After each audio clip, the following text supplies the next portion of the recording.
I would rather you turn down every single deal that gets passed your way, even if it's the deal of the century. Every time somebody says, I need the money this week, you go, I'm automatically out.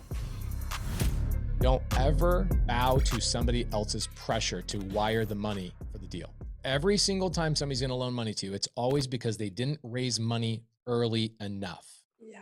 And all of a sudden they got a deal. They will not give you any due diligence time to look at the deal, verify that there's no problems, verify they have a good contractor to do the flip, verify that there's a good return and that the comps are actually suitable. So if you, again, go back to loan to own, if you end up taking over the property, I'm going to tell you a horror story here in just a minute, okay? If you end up taking the property, which I took over 4 properties this year as a lender, if you end up taking over the properties, did you verify up front that these properties are suitable for you to own in your portfolio, worst case scenario? And what will happen is you'll get a call from somebody that will say, Pace, I need money.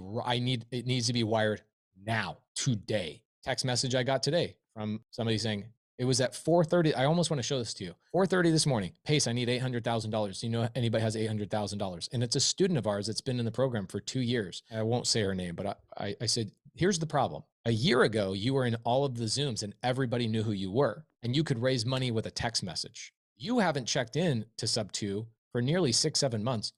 Most people don't know who you are anymore because you're not participating in the community. So here you are, now you have a pressured situation where you have this amazing deal you got on creative finance, but you need the down payment, and your private money lender that said they were going to do it is unresponsive because they're on vacation from New Year's Eve. So now you're coming to me and saying, I need to fund the money today or else the deal falls apart. This is one of the cardinal sins in lending money. Whenever somebody pressures you, you go, I can't fund for at least 3 days. I would rather you turn down every single deal that gets passed your way, even if it's the deal of the century. Every time somebody says, I need the money this week, you go, I'm automatically out. 72 hours or more, I'm not going to fund the deal. Couple of horror stories. We had a guy that was in the free Facebook group, not Sub 2, but in my free Facebook group. I'm sure you know about my 75,000 person free Facebook group. He makes a post in the Facebook group. Hey guys, I've got a deal. I need lenders. He raises like $600,000 from non-Sub 2 students, just people in my free Facebook group, raises all this money. I don't know who this person is. I heard about it after this happened. They all, who are not educated, because they're not in Sub 2, they don't know how to raise capital and they don't know the documents. They don't know all that stuff. They all wire money to him personally.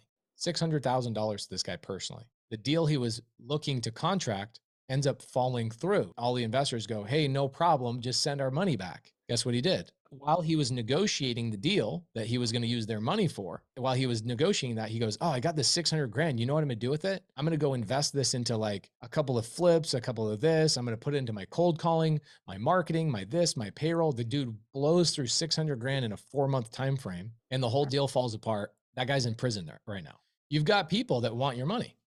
Yeah. Okay. So it's a good thing. It's a powerful situation to be in, and you have to remind yourself. Now, the most important thing, I'll tell you the truth, as a person who finds the deal, I'm really good at raising money. So to me, your money's not that valuable to me because I have a lot of private money options, right? So I always tell people, hey, the most valuable part of a deal to me is the actual deal itself. The person who finds the deal, structures a deal, that's the most valuable component. The second most valuable component is the private money lender. However, if I'm a newer person in the industry, the most important part of the transaction is the private money because they have not ventured out and raised enough capital in their life, and they don't have a roster of private money lenders. I do. So you need to make sure that you are looking at all options. I would look at speed of when I get my money back, velocity of my money, and safety of the investment. And fourth, finally, the safety of the individual, the credibility of the individual that I'm doing the deal with.